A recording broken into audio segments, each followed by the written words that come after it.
बिस्मिल्लाहिर्रहमानिर्रहीम। अस्सलाम वालेकुम डियर स्टूडेंट्स, मैं हूं आपका बायोलॉजी टीचर असद सुल्तान। आज का जो हमारा टॉपिक है chapter number 4 cells and tissue का सेलुलर स्ट्रक्चर और फंक्शन का सब टॉपिक राइबोसोम्स। ठीक है, हम सेल ऑर्गेनेलिस को डिस्कस कर रहे थे। ऑर्गेनेलिस जो कि सेल से छोटी साख्तें हैं, सेल के अंदर पाई जाती हैं, तो उसमें हमने आज पढ़ना है राइबोसोम्स। राइबोसोम्स क्या होते हैं, कंपोजिशन क्या होती है, स्ट्रक्चर क्या होती है, काम क्या है इनका, ये सारी चीज़ें हम आज के टॉपिक में देखेंगे। Ribosomes are tiny granular structure, छोटी छोटी दानेदार साख्तें हैं, that are either floating freely in cytoplasm, जो या तो साइटोप्लाज्म में आज़ादाना तैरती हैं, और are bound to endoplasmic reticulum, या एंडोप्लाज्मिक रेटिकुलम के साथ जुड़ी होती हैं। Now what is endoplasmic reticulum, ये भी एक ऑर्गेनेली है जिसको हम आगे डिस्कस करेंगे। तो राइबोसोम्स जो हैं असल में छोटी छोटी दानेदार साख्तें हैं, जिस तरह लाइक हम कह लें कि नमक के जैसे छोटे छोटे दाने होते हैं, ग्रेन्स, तो उस तरह ये छोटी छोटी दानेदार साख्तें हैं। या तो ये सेल के अंदर साइटोप्लाज्म में आज़ादाना यानी फ्रीली फ्लोट कर रही होती हैं, या ये एक ऑर्गेनेली जिसको हम एंडोप्लाज्मिक रेटिकुलम कहते हैं उसके साथ जुड़ी होती हैं। स्ट्रक्चर, ठीक है, अगर आप डायग्राम में देखें तो ये डायग्राम में आपको ये छोटी छोटी ये साख्तें नज़र आ रही हैं, छोटे छोटे दानेदार स्ट्रक्चर्स हैं, ये राइबोसोम्स हैं। Each ribosome is made up of almost equal amount of protein and ribosomal RNA. हर राइबोसोम तकरीबन प्रोटीन और राइबोसोमल आरएनए की बराबर मिकदार से बना होता है। Ribosomes are not bounded by membranes, ribosomes membrane में नहीं लिपटे होते। And so also found in prokaryotes, इसलिए ये प्रोकैरियोट्स में भी पाए जाते हैं।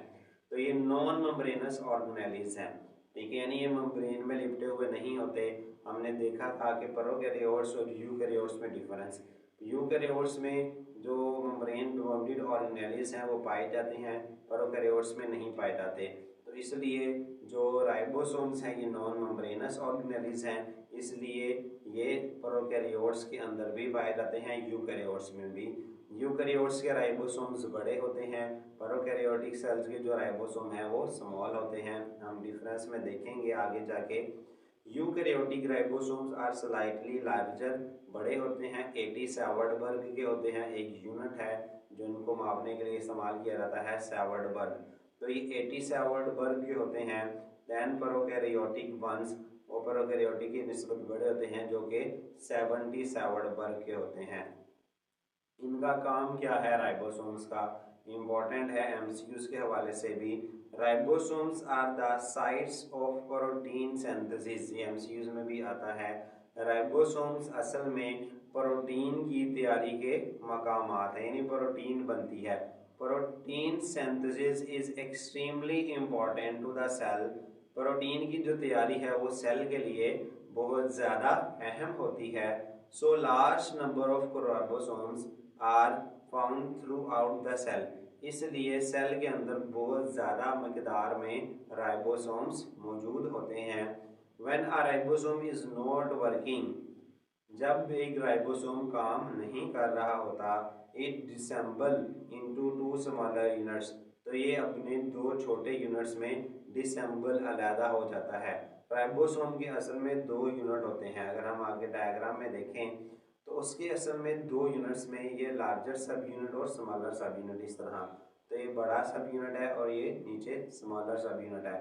तो ये इस शक्ल में जो है वो इकट्ठे, जब ये प्रोटीन बना रहे होंगे तब, ठीक है, तो ये प्रोटीन बनाएंगे तब ये इस शक्ल में यानी इकट्ठे पाए जाएंगे। और जब ये प्रोटीन नहीं बनाते, ठीक है, तो ये अलग अलग यानी लार्जर सब यूनिट अलग हो जाता है, स्मॉलर सब यूनिट अलग हो जाता है। तो ये डिसेंबल यानी एक दूसरे से अलहदा हो जाते हैं, ठीक है। तो यह एक जो है वो हमें एनिमेशन के ज़रिए दिखा रहे हैं। तो ये लार्जर सब यूनिट है, ये स्मॉलर, ठीक है। तो ये मैसेंजर आरएनए मैसेज लेके आता है, जिसको आप 10th क्लास में पढ़ेंगे कि असल में डीएनए जो होता है वो सेल के तमाम फंक्शन को कंट्रोल करता है। तो प्रोटीन बनाने को भी डीएनए कंट्रोल करता है। डीएनए मैसेज जो है वो भेजता है मैसेंजर आरएनए की शक्ल में। जैसे अगर आप ये डायग्राम में देखें तो मैसेंजर आरएनए आ रहा है जिसको राइबोसोम रीड कर रहा है। रीड करने के बाद वो अमाइनो एसिड को जोड़ रहा है, ठीक है। तो आप ये देखें अमाइनो एसिड को वो जोड़ कर क्या बना रहा है, प्रोटीन बना रहा है। और ये सारी की सारी प्रोटीन बनाने की इंफॉर्मेशन ये मैसेंजर आरएनए डीएनए से लेकर आता है। इसको हम ट्रांसक्रिप्शन ट्रांसलेशन कहते हैं, जो आप 10th क्लास में जाके डिटेल से पढ़ेंगे।